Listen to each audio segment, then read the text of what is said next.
이어서 민주당 이야기도 좀 해보도록 하겠습니다. 민주당 정청래 대표 이번 3대 특검의 수사가 모두 마무리되면 2차 종합특검도 추진하겠다, 이렇게 검토하겠다 이렇게 밝혔는데요. 사상 초유의 2차 특검을 하겠다는 건데 이건 좀 어떻게 보셨습니까? 아니 특검 언제까지 할 거예요? 뭐 5년 내내 지금 특검만 할 건지 묻지 않을 수가 없고, 특검이라는 것이 원래 여당이 저렇게 하는 게 아닙니다. 권력을 제대로 견제하지 못할 때 하다 안 되니까 야당에서 발의하는 것이 그렇죠. 특검인 겁니다. 그런데 지금 뭐 민주당은 본인들이 이 여당이면서도 어쩜 이렇게 본인들이 이렇게 특검 계속 특검 무쇠로 이어가는지 정말 너무 예, 개탄스럽고요. 이 지금 3대 특검만 해도요 400억 이상 들었어요. 그리고 역대 초유의 이 메머드급 특검입니다. 그래서 그 특검도 털어도 안 나오고 자기들이 원하는 게 안 나오니까 연장을 거듭하면서 이까지 온 거 아니겠습니까? 앞서서 우리 이재명 대변인도 말씀하셨지만 최상병 특검 10번 때렸는데 9번 실패하고 그게 무슨 특검입니까? 도대체 이 특검을 왜 했냐? 라고 지금 얘기가 나오는 게 이 특검이에요. 그리고 그 특검 정말 말도 안 되는 특검 하면서 우리 양평 공무원 한 분은 고문에 못 이겨서 사망하는 사건까지 있었고요. 민중기 특검은 앞서 말씀드렸지만 본인이 지금 특검을 받아야 될 처지고요. 도대체 이 말도 안 되는 특검에 400억이라는 국민 혈세가 왜 들어야 됩니까?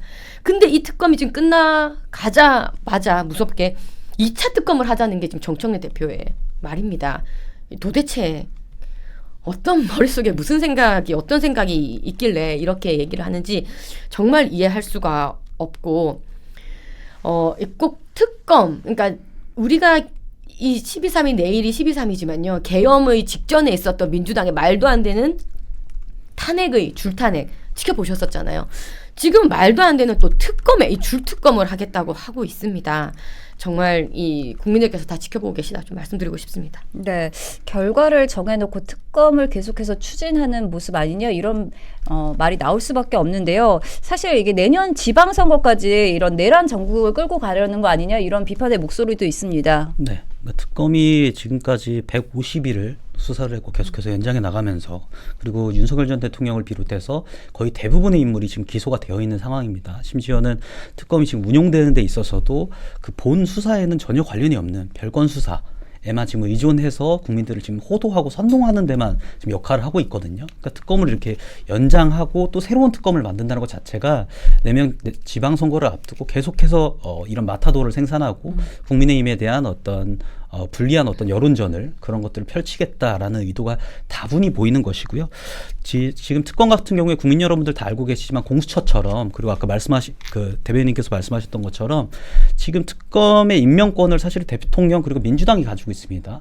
그러니까 편향적인 그런 수사를 할 수밖에 없는 것이고, 특검뿐 아니라 공수처도 그동안 5년 동안 한 600억 정도를 썼는데 불구하고 그 돈을 써서 한 5건밖에 기소를 못하지 않았습니까? 그마저도 민주당에 대한 기소는 전혀 없었고요. 그러니까 이번 특검 그리고 공수처에 이어서 새로운 특검이 만약에 또 출범한다고 하면 정치적으로 계속해서 편향적인 수사 그리고 편향적인 방향으로 갈 수밖에 없다, 이런 말씀을 드리고, 그리고 특검을 궁극적으로 수사기관들이 이미 다 있습니다. 검찰 아직 해체가 안 됐고요. 그리고 국수본으로 사실 넘기는 것이 관리입니다. 그런데 지금 계속 또 다른 특검을 만들어서 지금 수사를 이어가겠다는 것은 뭐 명확한 증거들이나 명확한 그런 혐의들도 없음에도 불구하고 이어가겠다고 하는 것은 그냥 대놓고 야당을 탄압하고 대놓고 야당을 해체시키겠다는 어떤 그런 안 좋은 의도가 좀 비춰지게 된다. 국민들로 하여금, 이런 말씀을 좀 드리고 싶습니다. 네, 공정하게 재판이 이루어져야 할 것 같은데 또 다른 법안 민주당에서도 추진합니다. 더불어민주당이 국민의힘이 없는 상태에서 단독으로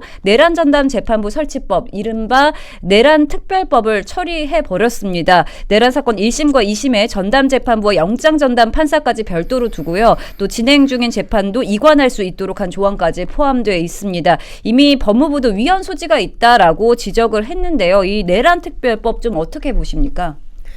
정말 말도 안 되는 행위를 또 하고 있습니다. 헌법 101조에 보면요, 사법권 자체를 법관이 구성한 법원에게만 이제 귀속한다 이렇게 해서 이 특별재판부 자체를 만드는 거가 위헌이에요. 그래서 이거를 처음에 민주당이 밀어붙였어요. 처음에 이 전담재판부, 내란 전담재판부를 만들자고 드라이브를 걸었다가 관계 유관기관들이 다 반대하고 이건 말도 안 된다. 네. 여론이 너무 안 좋아가지고 스탑했던 거예요. 근데 특검에서 본인 입맛대로 지금 안 되거든요. 특검을 해봤는데 지금 안 나오니까 본인 입맛대로 안 되니까 결국은 이 헌법까지 어겨가면서 내란 전담 재판부를 지금 만들겠다고 하는 겁니다. 그래서 이건 정말로 이제 말도 안 되는 이제 상황이고, 네, 정말 말도 안 되는 상황인 것 같습니다. 그리고 뭐 이제 말이 안 된다고 얘기를 하니까 어떻게 쏙 빠져나가냐면 이 내란 전담 재판부를 꾸리는 추진위원회를 만들겠다. 이 추진위원회에서 국회가 추천하는 사람은 없기 때문에 정치적이지 않을 것이다. 공정할 것이다. 뭐 이런 식으로 물타기를 해요. 근데 거기에 추천을 누가 하는지 몇 면을 보면 거기에 법무장관 3명 뭐 이런 식으로 추천을 하게 있는 법무장관이 지금 누굽니까? 예? 이재명 정권 아예 있는 그 법무부 장관이 추천을 하게 돼 있잖아요. 그러니까 눈 가리고 아웅할 생각하지 말고 말도 안 되는 지금 이 내란 전담 재판부를 추진하는 것은 그냥 헌법을 어깁니다라고 그냥 대놓고 얘기하고 있는 거나 다름없습니다. 네, 헌법을 어기고 있는 거나 다름없다 이렇게 말씀을 하셨는데요. 또 이뿐만이 아닙니다. 법 왜곡죄까지 처리해 버렸습니다.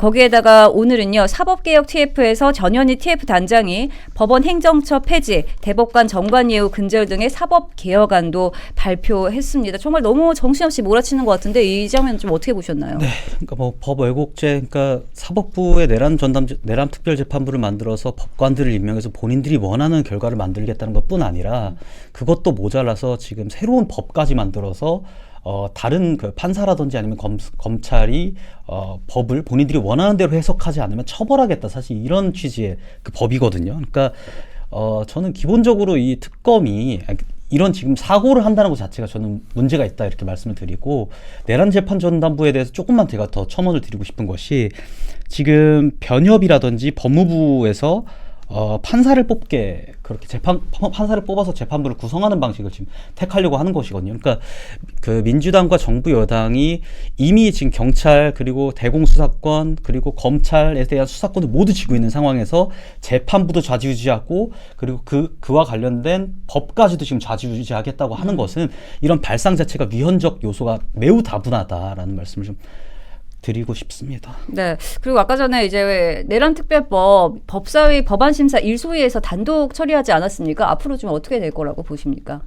그러니까요. 지금 민주당의 모든 이 법안 처리를 그냥 단독으로 다 하고 있어요. 예, 단독으로 하고 있고, 아니 뭐 원래 이렇게 여야 협의가 없기는 했지만 이렇게 일방적으로 단독 처리하는 것은 정말 유례가 사례가 없었다 이렇게 생각이 되고요. 이제 법 왜곡죄 같은 경우도 뭐 워낙 얘기가 많이 나왔었는데, 이게 법 왜곡죄라는 게 워낙 코에 걸면 코걸이, 귀에 걸면 귀걸이가 되는 상황이라서 이 사법의 정치화, 정치의 사법화가 안 그래도 지금 문제인데 이것까지 도입이 되게 되면 너무 정치화된다라고 해서 다들 이제 지양하고 안 했던, 입에 올리기도 힘들었던 이 법 왜곡죄예요. 네. 왜냐하면 법을 왜곡했는지 안 왜곡했는지를 누가 결정할 겁니까? 그 기준이 뭡니까? 그러니까 결국 이렇게 되면 민주당, 그 집권 여당, 그 정부의 사적인 견해가 사법부의 이 결정에 들어가 버린다는 겁니다. 그것이 뭡니까? 바로 사법의 정치화가 되는 것이거든요. 그래서 굉장히 문제가 있는 법안이었는데 이것까지 뭐 일방적으로 지금 처리를 해버렸어요. 네, 그래서 이제 앞으로 정말 너무 속상한 것은 총선이 3년이나 남았다는 거. 언제 우리가 이것을 뒤집어서 갖고 올지 너무나 속상하고요. 사실상 이 상임위에서 표결을 하는 것 자체가 이렇게 많지가 않았었습니다. 사실 상임위라는 것은 본회의 올라가기 전에 여야의 협의가 당연히 되는 그런 문화였어요. 그래서 상임위에서까지 굳이 표결을 해야 되는 것 자체가 뭐 많아봤자 3건, 5건 뭐 이 정도 수준이었는데, 최근에 이번 국회에서 들어보니까 뭐 100건이 넘었다고요. 160건 정도가 무조건 그냥 무조건 표결하겠다는 건 뭐예요? 민주당 원하는 대로 하겠다라는 거 아니겠습니까? 그래서 굉장히 지금 이제 정상이 아닌 비정상의 지금 국회를 보고 계십니다. 네, 야당 입장에서는 답답할 수밖에 없다 이렇게 말씀을 해주셨는데 그도 그럴 것이 이번 사법부 압박을 보면요. 결국 민주당이 내년 지방선거까지 계속 이렇게 특검 수사로 내란몰이로 이어가려는 거 아니냐 이런 얘기가 나올 수밖에 없는 것 같아요. 네, 그렇죠. 지금 특검이 타겟으로 하고 있는 사람들만 봐도, 인물들만 봐도 그것은 너무 뻔한 사실이고요. 그러니까 지금 추경호, 오세훈 시장에 대해서 계속해서 흠집을 내고 내년 지방선거의 승리를 목적으로 이 정적 제거를 위해서 지금 계속 내란몰이와 어떤 특검들의 폭거를 사실 저지르고 있는 것인데, 저는 결과적으로는 이런 무리한 수사와 무리한 기소가 우리 지지층뿐 아니라 전 국민들에게 알려져서 지지층 그리고 국민들의 표심이 또 결집되는 역효과가 전 날 거라고 확신을 하고 있고요. 저는 민주당에 좀 말씀드리고 싶은 것이 이 법치주의와 법률 시스템이라는 것은 이런 정당의 정치적 목적이라든지 이해관계를 통해서 지방선거의 이점으로 활용되는 것들은 너무나도 부적절하다. 그러니까 국정을 책임지는 정부 여당이 감히 할 행동들이 아니다. 이런 좀 말씀을 민주당에 드리고 싶습니다. 네, 국민이 두 눈 좀 부릅뜨고 지금 처한 정치 현실을 좀 냉철하게 좀 볼 필요가 있는 것 같습니다.